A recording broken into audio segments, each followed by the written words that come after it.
Hello guys សួស្តីអ្នកទាំងអស់គ្នាថ្ងៃនេះដែរគឺខ្ញុំនឹងមកប្រាប់អ្នកទាំងអស់គ្នាពីរបៀបបដូរ Roblox ទៅជា Robux តាមរយៈ Game Pass សម្រាប់គ្នាយើងដែលបដូរតាម Private Server ការអ្នកទាំងអស់គ្នាអាចបដូរតាម Game Pass បានអូខេកុំឲ្យខាត់ពេលយូរចូលទៅមើលហ្មងទៅជាដំបូងគឺអ្នកទាំងអស់គ្នាចូលមកកាន់រូបទូរស័ព្ទសិនមកអញ្ចឹងអ្នកទាំងអស់គ្នាឲ្យមើលទៅតាមនឹងបាន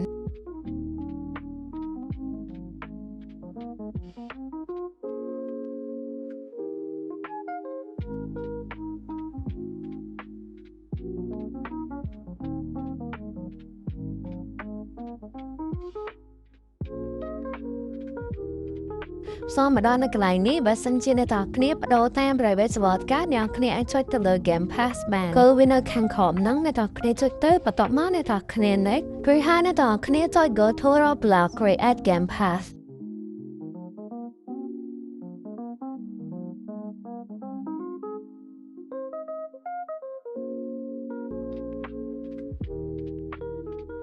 Guys ចឹងនៅពេលដែលអ្នកទាំងអស់គ្នាមកដល់កន្លែងនេះគឺអ្នកទាំងអស់គ្នាត្រូវដាក់ជាមួយនឹង username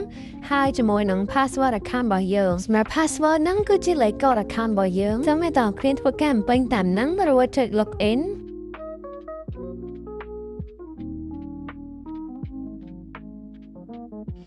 អញ្ចឹងពេលតម្រាំអ្នកទាំងអស់គ្នាមកដល់កន្លែងបង្កើត Game Pass ហើយអញ្ចឹងអ្នកទាំងអស់គ្នាគ្រាន់តែ scroll ឡើងលើរួចចុច Create the Pass បន្តមកទៀតអ្នកទាំងអស់គ្នានឹងឃើញជាតម្រង map នេះអ្នកទាំងអស់គ្នាអាចដាក់រូបក្បានអត់ក្បានដែរអញ្ចឹងគឺថាកន្លែងហ្នឹងអ្នកទាំងអស់គ្នាដាក់អីក្បានដែរតាមចិត្តអ្នកទាំងអស់គ្នាទេ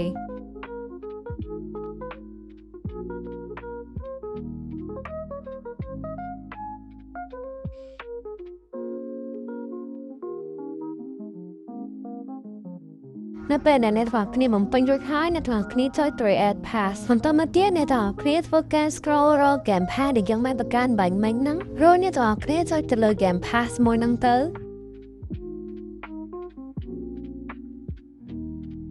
រួចហើយអ្នកទាំងអស់គ្នាចុច Try 3រួចចុច Select បន្តមកទៀតវានឹងមកអ្នកទាំងអស់គ្នាមកដល់នៅកន្លែងនេះអញ្ចឹងគឺថាអ្នកទាំងអស់គ្នាគ្រាន់តែ scroll ឡើងលើរួចចុចបើកកន្លែង Item for Select ហើយដាក់ចំនួន Roblox ដែលយើងបានឃើញនៅកន្លែងនេះយើងមកដាក់នៅក្នុងកន្លែងហ្នឹងមកបន្ទាប់មកទៀតអ្នកទាំងអស់គ្នាចុច Save Change អញ្ចឹងរួចរាល់ហើយអ្នកទាំងអស់គ្នាធ្វើការចូលមកកាន់ Blower របស់យើងវិញមក